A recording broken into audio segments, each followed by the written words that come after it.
by race they are not Chinese at all. But all Chinese nuclear bombs have been detonated in their homeland.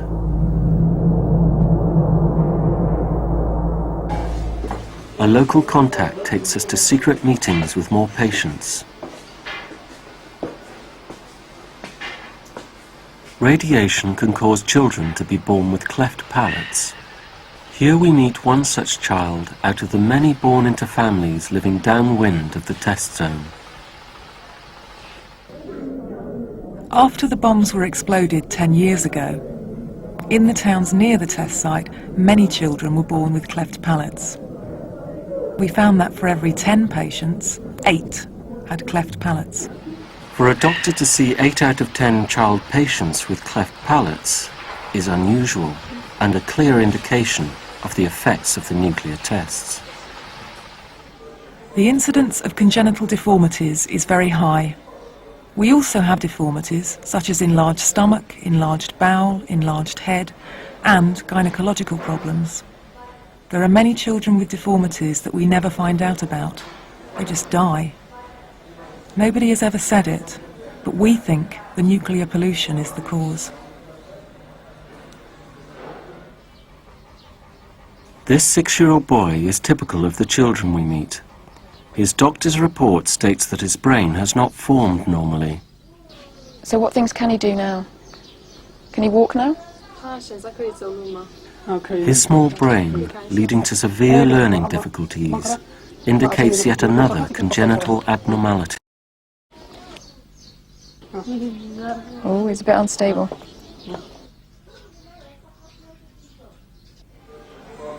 People from Kashgar, Hotan and the other areas around here, when they find out how difficult treatment is and how much it costs, they have to take their children home because they just don't have the money.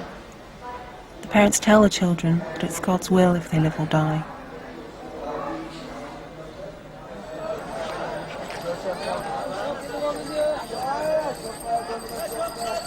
Since the mid-1980s, the Chinese government has encouraged thousands of tourists to visit the region.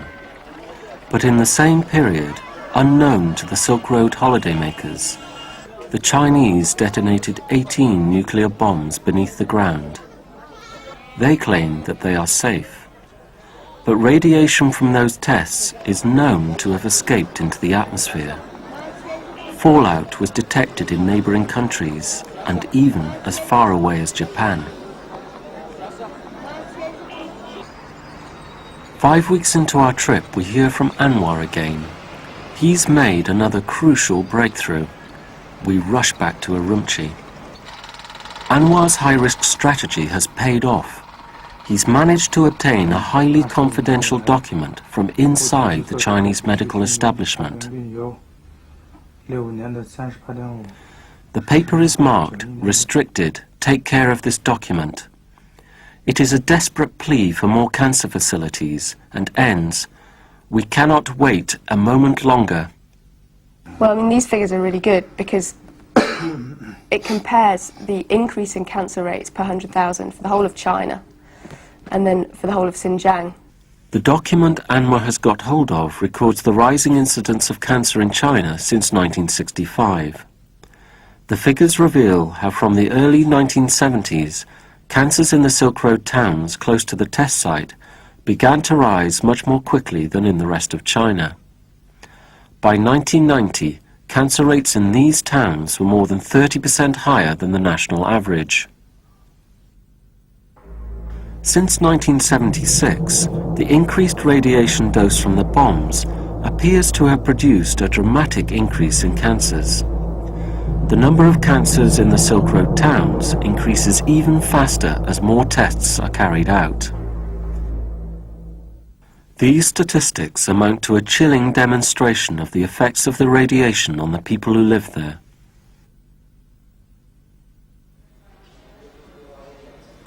And this secret document confirms what the doctors have been telling us. The types of cancer which are rising the fastest are malignant lymphoma, then lung cancer and leukemia. Well, that's absolutely astonishing because, I mean, those are the cancers you'd expect to be associated with radioactivity, would be lymphatic cancers and the leukemias. So it's just amazing. Over the years, China has built a wall of secrecy around its nuclear tests. Scientists denied any health effects. Doctors could not research the effects. But here in our possession was the evidence to nail the lie. A colleague arrives from Britain. He stays at our hotel. Like us, he appears to be just another tourist. Now he has to take the vital evidence out of the country.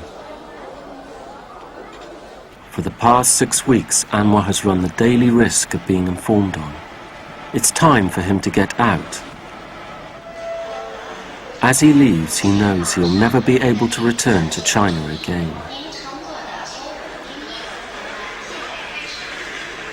At Beijing airport, he was strip-searched and interrogated for hours. But because he wasn't carrying any evidence, they eventually let him go.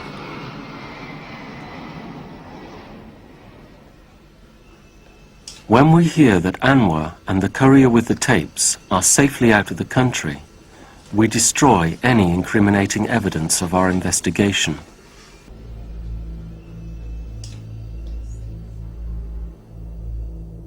At the end of our so-called tourist trip, we and the other travelers can leave. The millions of people in Xinjiang do not have that choice. They've had to live through the largest series of nuclear tests carried out in a populated area anywhere in the world. They must grow their food on this contaminated land, drink the water that runs through it, and breathe the air which blows over it. And one of the worst things is that people there are so aware of what's going on. Everybody talks about it, everybody knows about it, the doctors all seem to know about it, and they're not allowed to say anything, they're not allowed to protest, and the doctors aren't allowed to do any research into the subject at all. It's all undercover, it's all secret. And that's one of the worst things.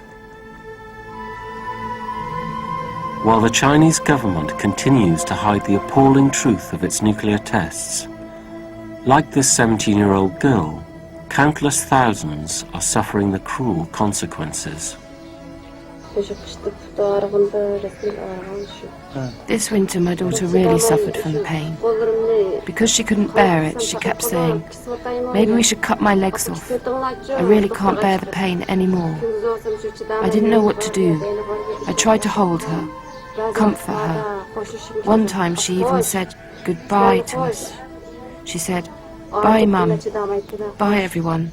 I can't bear the pain anymore."